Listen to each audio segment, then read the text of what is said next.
So, Frank Turner, Hello. welcome back to Glasgow. Thanks for. It's lovely to be back again. It's nice to be in this fine city, and it's quite cold, as we Even were though just it's discussing. snowing. It has literally just started snowing as we started having this conversation. I mean, it's nice. I have to kind of be careful of my respiratory tracts, shall we say, and my health generally while I'm on tour. But no, it's lovely to be back up here. It's nice to be back here as well. Actually, I was here in the summer with the Wild Hearts, just hanging out. So it's nice to be back for a proper show. And actually getting to be on stage and do Yeah, it. yeah. Fun. So you're always in Glasgow. Yes. It seems like you're never away from here. What do you love about it so much? You know, I mean, well, it's obviously, it's if you're going to pick one place to play in Scotland, you're going to pick Glasgow. Yes. I think there's just a really, really cool live music culture here as well.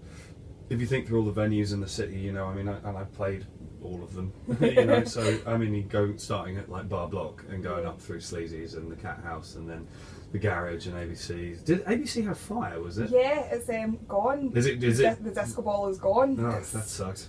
Yeah, And then up here, and it's always a lovely welcome for us up here, and you know, we needed to. I mean, this is a short tour where we're just kind of doing like the main cities, and Glasgow is a main city, so here we are.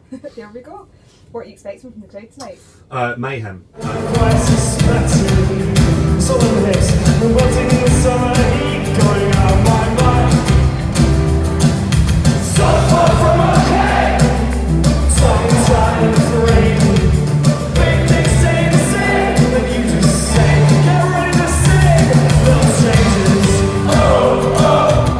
Long time ago. The first time I ever came to Glasgow was on tour with Million Dead, my old band, and the first couple of times I played here, we were the support act, and the crowd was quite sort of standoffish. Like, I remember we opened for Funeral for a Friend, and the crowd was kind of like, okay, What are you? well, let's see. But then when we came back up after that tour for our first headline show, which was at the old Barfly down by the river, that's gone as well now, Yeah. isn't it?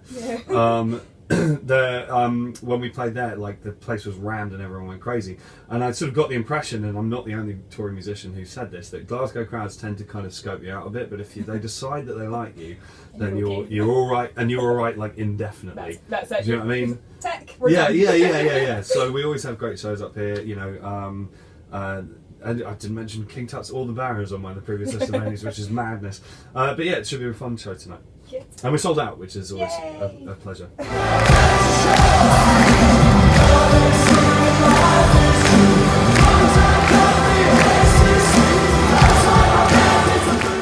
Mm-hmm. Why is there a random EP drop in the middle? How did that happen? because it's all kind of material that's related to the album. There's 2 extra songs on there which were recorded at the same time as the material on Be More Kind. That, I mean, I always have too many songs, and the choice of what goes on a record, I mean, it's partly like what you think the best songs are, but it's also partly ideological theming, do you know what I mean? Presenting your material in a way that makes coherent sense as an album, because I'm old-fashioned and I believe in albums still. So, for example, the song Bar Stuff, which is one of my favourite songs I've ever written, didn't make the record because it was just like, well, it's a record about social breakdown, and I'm not sure that sort of talking about people who work in bars quite fits in that. But it's really nice to finally have that outlet. Yeah, there's been so much hype about it on socials. Yeah, every time I open it, I'm like, oh, there's another song talking about you. Yeah, well, good, excellent. The plan is working. Yay!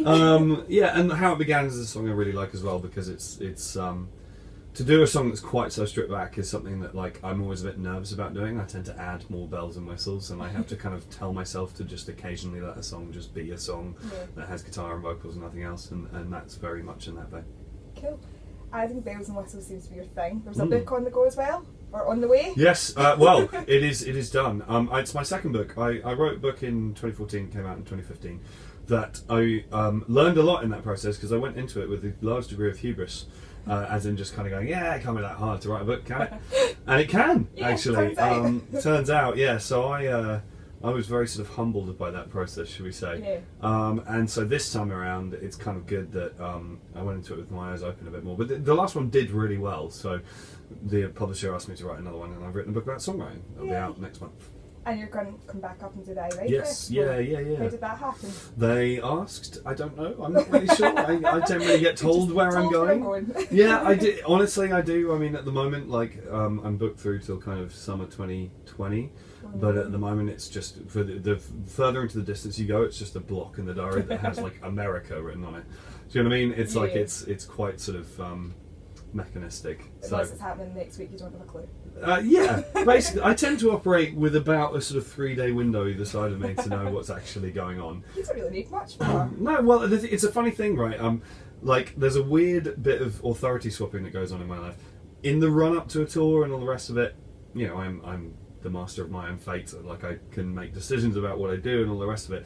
But like, particularly the minute I get onto tour, I am not the boss of this operation. My tour manager, Tree, who you met earlier, she is the boss, and I do what I'm told, and I get told what I'm doing every day. And like, if I screw it up, then I get in trouble. So I'm definitely not in charge right now. Well, at least you know. Yeah. Well, I mean, and she has in fact won Tour Manager of the Year twice. So you know, she clearly does know what she's doing. Clearly.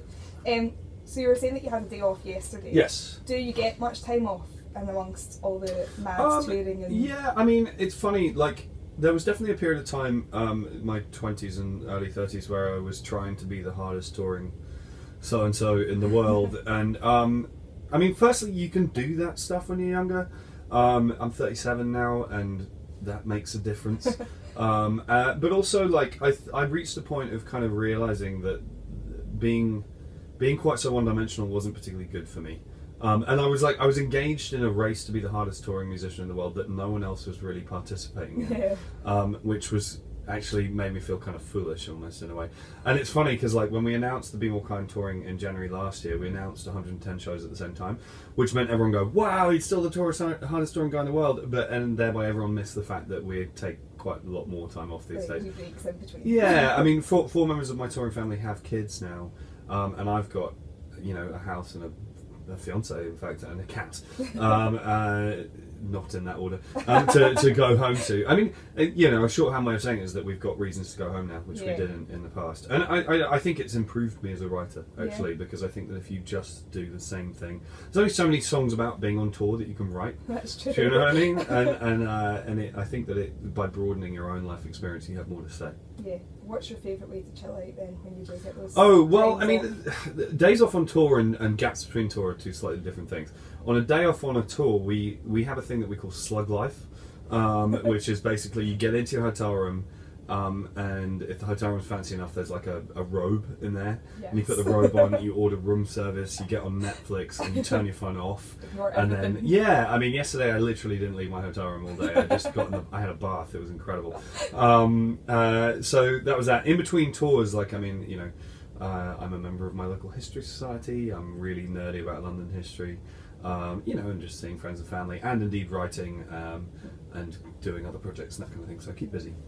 What's your writing process? Do you like lock yourself away and you're like, right, gonna write an album now? Or... You know, it varies. I mean, and in fact, the long answer to this question is in book form and it's coming out next month.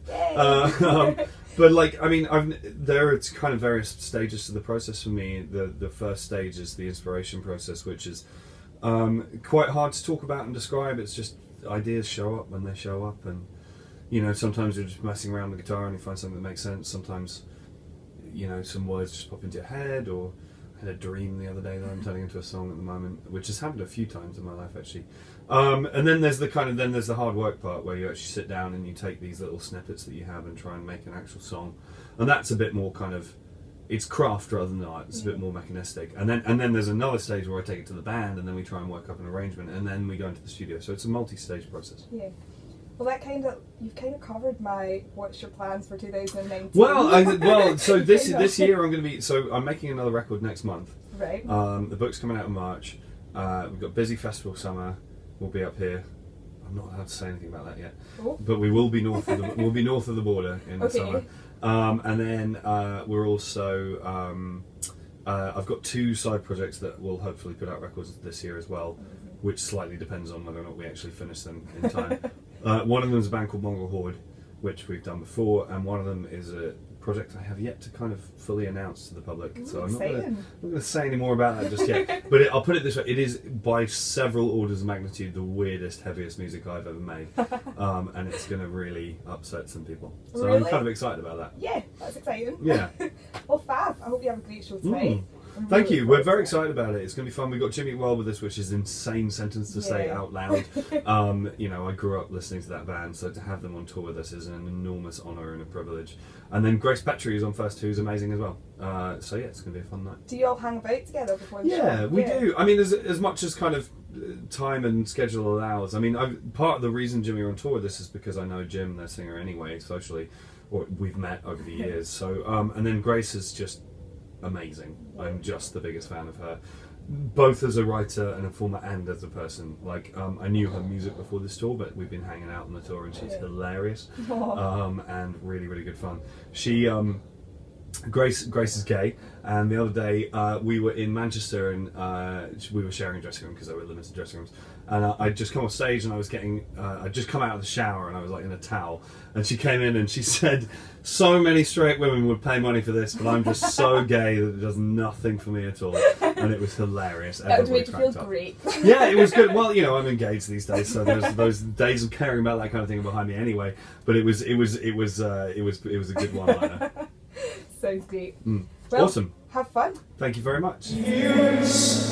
Don't worry if you don't know what to do.